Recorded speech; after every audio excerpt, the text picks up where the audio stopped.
राधे राधे दोस्तों। एक नगर में धर्मदेव नाम का परम पितापी राजा राज करता था।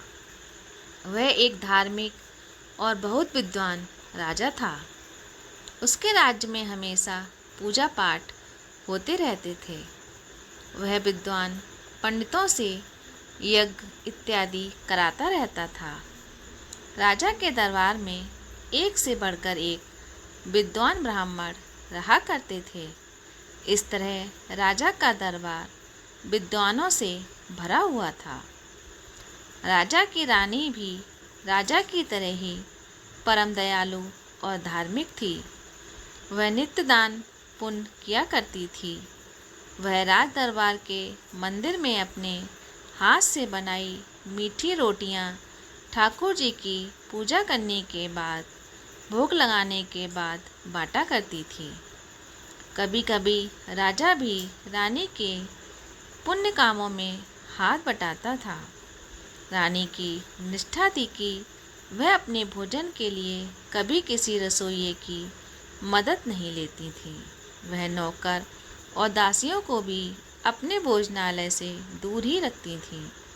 वह खुद ही अपने लिए और राजा के लिए भोजन बनाती और सबसे पहले उस भोजन को ठाकुर जी का भोग लगाती। वह बहुत सारी मीठी रोटियां भी बनाती और गरीबों में बांट देती। फिर मंदिर से वापस आकर राजा को अपने हाथों से भोजन कराती। उसके बाद खुद भोजन करती। रानी ऐसा शौक से नहीं करती थी, बल्कि अपनी और राजा की सुरक्षा के लिए ऐसा करती थी। रानी जिस राजा की बेटी थी, उस राजा के पिता को उनके एक दुश्मन राजा ने रसोइये की मदद से जहर देकर मरवा दिया था। रानी उस समय बच्ची थी और उसने अपने दादा की मृत्यु देखी थी। उसी वक्त उसने मन में ठान लिया था कि जब भी मेरी शादी होगी, मैं चाहे कितने भी बड़े राजा से ब्याह हो जाऊं, लेकिन अपने पति को अपने हाथ से ही बनाकर खिलाऊंगी। इसलिए रानी अपने विवाह के बाद राजा और अपनी सुरक्षा के लिए खुद भोजन बनाती थी।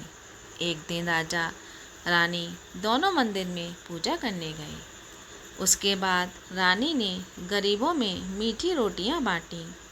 सभी को बांट देने के बाद रानी के पास अभी भी दो रोटियां शेष बच गईं। रानी ने सोचा कि कुछ देर रुककर किसी गरीब को इसका इंतज़ार करते हैं और इसको रोटी देकर चलते हैं। तभी रानी के पास एक गरीब स्त्री पहुंचती है।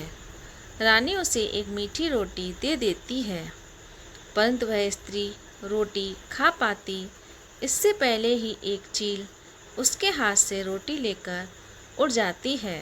रानी यह देख रही थी। रानी तुरंत अपने पास बची आखिरी रोटी भी उस स्त्री को दे देती है, परंतु इस बार वह स्त्री रोटी को संभाल पाती उससे पहले ही एक कौवा उसे लेकर उड़ गया।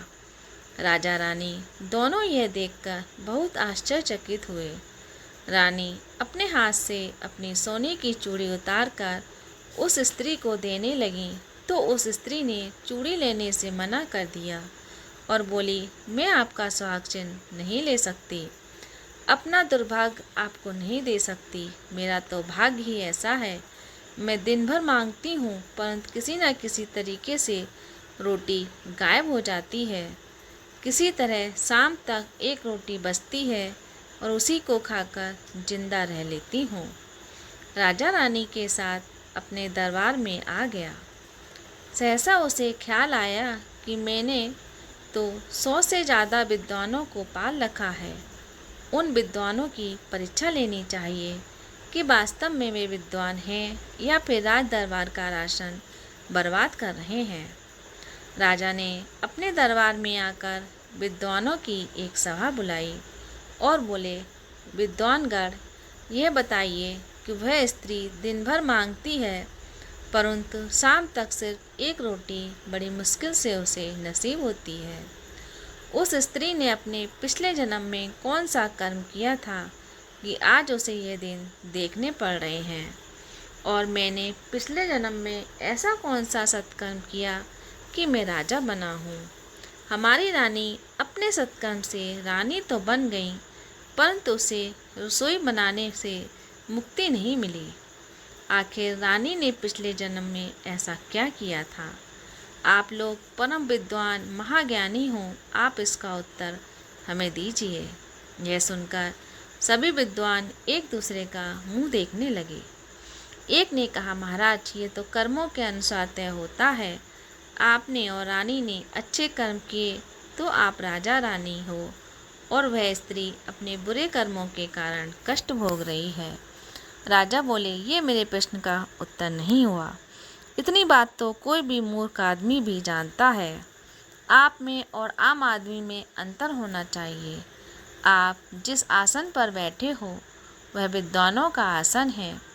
उस पर सिर्फ विद्वान ही बैठ सकता है, और आप अपने आप को विद्वान मानते हो तो आपको मेरे प्रश्न का उत्तर देना ही होगा। मैं इन प्रश्नों के उत्तर के लिए आप सबको 3 सप्ताह का समय देता हूँ। प्रश्नों का उत्तर देने वाले को हम 1000 स्वर्ण मुद्राएं देंगे और उसे राज दरबार में अपने हाथों से सम्मानित करेंगे, और जो उत्तर नहीं दे पाएगा उसे कठोर दंड भी देंगे। उसे नगर में गधे पर बैठाकर घुमाया जाएगा। आप लोग अभी से अपने काम में लग जाओ।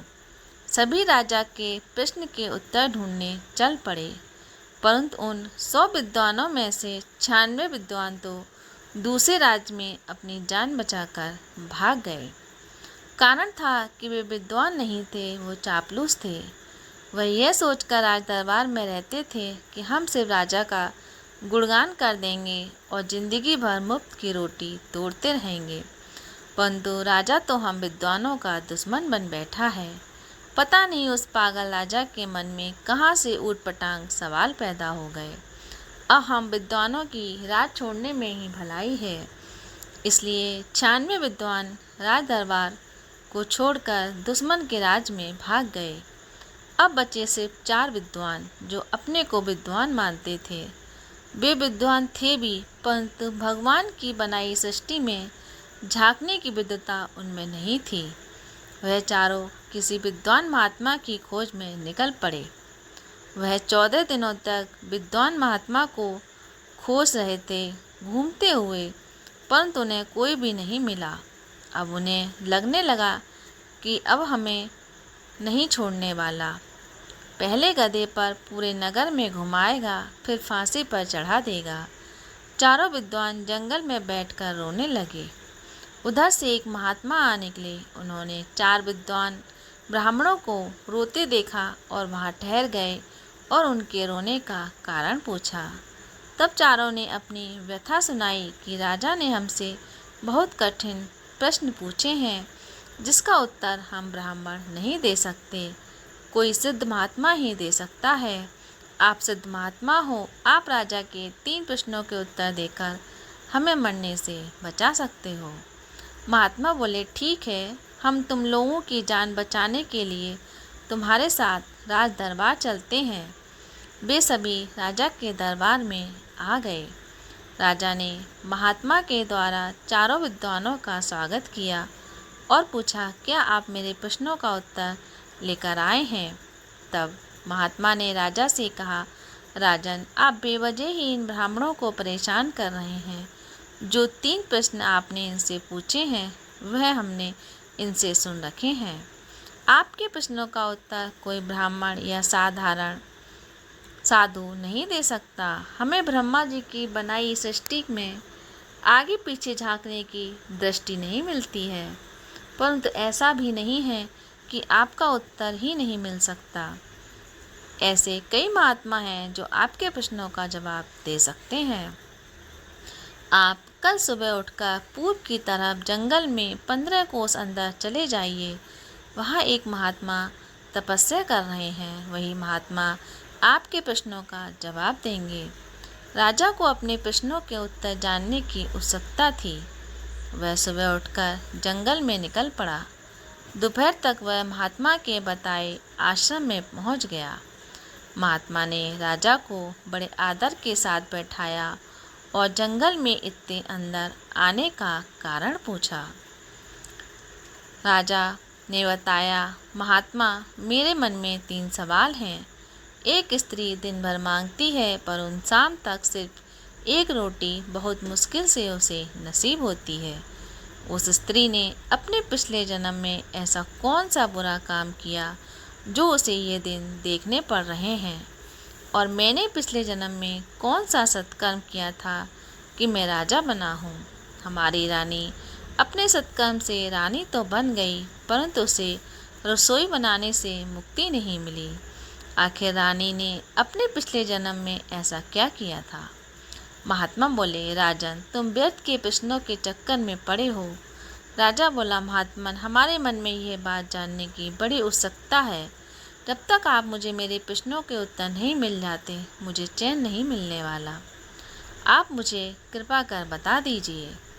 बहुत उम्मीद लेकर मैं इस जंगल में इतने अंदर आ गया हूँ। महात्मा बोले, इसका उत्तर तो मैं भी नहीं दे सकता। मुझे सिर्फ 6 माह आगे पीछे देखने की दृष्टि मिली है और तुम्हें अपने पिछले जन्म के विषय के बारे में जानना है। मगर निराश मत हो, ऐसा नहीं है कि इस प्रश्न का जवाब कोई नहीं दे सकता। तुम्हारे प्रश्न का जवाब एक सेठ का लड़का दे सकता है, जिसकी मृत्यु बस 1 दिन में होने वाली है। तुम्हें इसके लिए अभी वहाँ पर जाना होगा। यहाँ से 10 कोस उत्तर की ओर जाने पर तुम्हें एक गांव मिलेगा।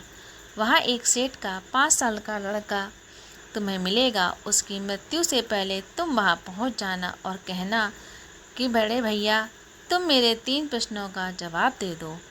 वह बालक तुम्हारे प्रश्नों का जवाब दे देगा। राजा वहाँ से तुरंत ही गांव के लिए निकल पड़ा। 10 कोस चलने के बाद राजा उस सेठ के घर पहुँचा। उसने सेठ को बताया कि वह राजा धर्मदेव है और उसके बालक से अकेले में कुछ बात करना चाहता है। उस बालक की तबीयत कुछ ठीक नहीं थी। राजा बालक के पास गया और बोला, बड़े भैया, तुम मेरे 3 प्रश्नों का जवाब दे दो। बालक बोला, बस कुछ ही देर में मृत्यु होने वाली है। इससे पहले कि मेरी मृत्यु हो जाए, तुम जल्दी से सवाल पूछो। तब राजा ने, एक दिन स्त्री दिन भर मांगती है पर उस शाम तक उसे सिर्फ एक रोटी बड़ी मुश्किल से नसीब होती है। उस स्त्री ने अपने पिछले जन्म में कौन सा बुरा कर्म किया था कि आज उसे ये दिन देखने पड़ रहे हैं? मैंने पिछले जन्म में कौन सा सत्कर्म किया था कि मैं राजा बना हूँ?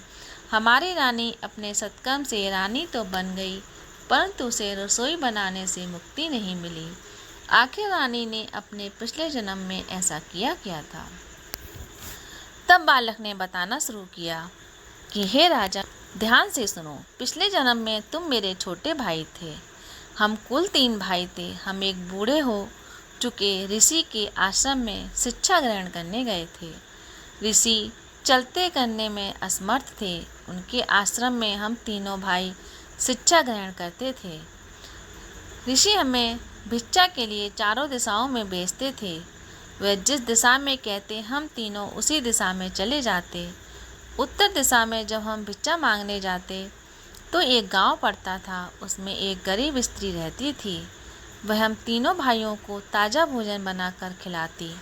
वह तुम्हें विशेष प्यार करती थी। वह हमें खाना खिलाने के बाद तुम्हारे लिए अलग से भोजन बांध कर दे देती, मगर तुम उस भोजन को खुद नहीं खाते थे। तुम उस भोजन को ऋषि को दे देते थे। किसी दिन गुरुजी हमें दक्षिण दिशा में भेज देते। उधर दुर्जनों का गांव था। वहाँ कोई कुछ नहीं देता था, बल्कि हमें भगा देता। उस गांव से बाहर एक वेश्या रहती थी। हम उसके दरवाजे पर भी भिक्षा मांगने जाते तो वह बाहर जाती और हमसे समागम का अनुरोध करती। जब हम उसके अनुरोध को ठुकरा देते तो वह बहुत क्रोधित होती। वह अंदर से 3 रोटी लेकर आती और हमें झोली फैलाने को कहती। जब हम झोली फैलाते तो वह रोटी खुद खा जाती। वह 2 रोटियां तो पूरी खा जाती और तीसरी में भी 3/4 खा जाती और बची हुई थोड़ी सी झूठी रोटी को 3 भाग कर हमारी झोली में डाल देती। हम दो भाई तो उसकी रोटी वहीं फेंक देते, परंतु तुम उस छोटे से टुकड़े को आश्रम लेकर आते और ऋषि को दे देते। नगर की पूर्व दिशा की तरफ एक विद्वानों का गांव था। उसमें सैकड़ों लोग बहुत मोटे और हट्टे कट्टे थे। वह जब भी आश्रम की तरफ आते तो हमें आमंत्रित करते थे कि किसी दिन हमारे गांव में भी आया करो, पर जब हम उनके गांव जाते तो वह हमें देखते ही दरवाज़ा बंद कर लेते और बहुत दरवाज़ा पीटने पर भी दरवाज़ा नहीं खोलते। मगर उनकी स्त्रियां बहुत दयालु थीं। वे हमें भोजन और अन्न उनसे छुपाकर हमें दे देती थीं। आश्रम के पश्चिम की तरफ के गांव में हमें जाना नहीं चाहते थे, क्योंकि वहां बहुत दरिद्र लोग बसते थे। वे याचकों को देखकर मारने पीटने लगते, उसकी झोली भी झपट लेते थे। परंतु ये सब जानते हुए ऋषि हमें उस गांव में भेज देते। वहां मिलता तो कुछ नहीं था, उल्टे उनके डर से हम भागते भागते हैरान हो जाते थे।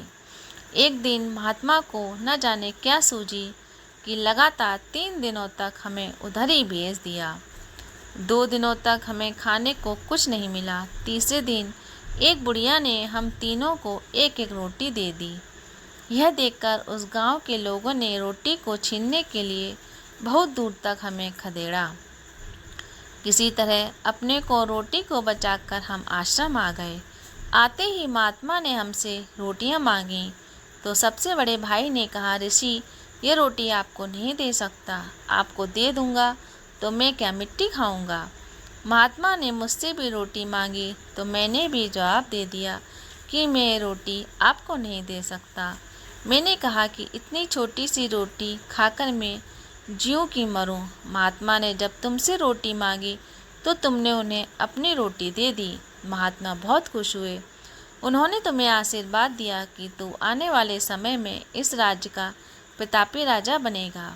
बड़े भाई ने कहा कि तू एक महात्मा बनेगा, परंतु तुझे कभी रोटी नसीब नहीं होगी। महात्मा ने मुझसे कहा कि जा तू जन्मता और मरता रहेगा। महात्मा ने यह भी कहा कि जो स्त्री तुम लोगों को प्रेम से खिलाती थी वह रानी बनेगी और प्रेम से अपने हाथों से खाना बनाकर राजा को खिलाती रहेगी, क्योंकि वह मुंह से चाहे कुछ ना कहे परंतु छोटे भाई को पति रूप में मान चुकी है। और हे राजन, अब वह तुम्हारी रानी है। वह वेश्या जो हमें रोटियां दिखाकर खा जाती थी, यह वही स्त्री है जिसे दिन भर मांगने पर रोटी नसीब नहीं होती। और पश्चिम के लोग जो रोटियां छीना करते थे, आज चील कौवा बने हैं, जो हमें देखकर दरवाज़ा बंद कर लेते थे। मगर उनकी पत्नियां हमें भोजन देती थीं तो वे अपनी पत्नियों के पुण्य से राज दरबार में विद्वान बने, परंतु अब दर दर की ठोकर खा रहे हैं। जिस साधु ने हमारा पता बताया वह सिर्फ मिट्टी खाता है, वह हमारे पूर्व जन्म का बड़ा भाई है।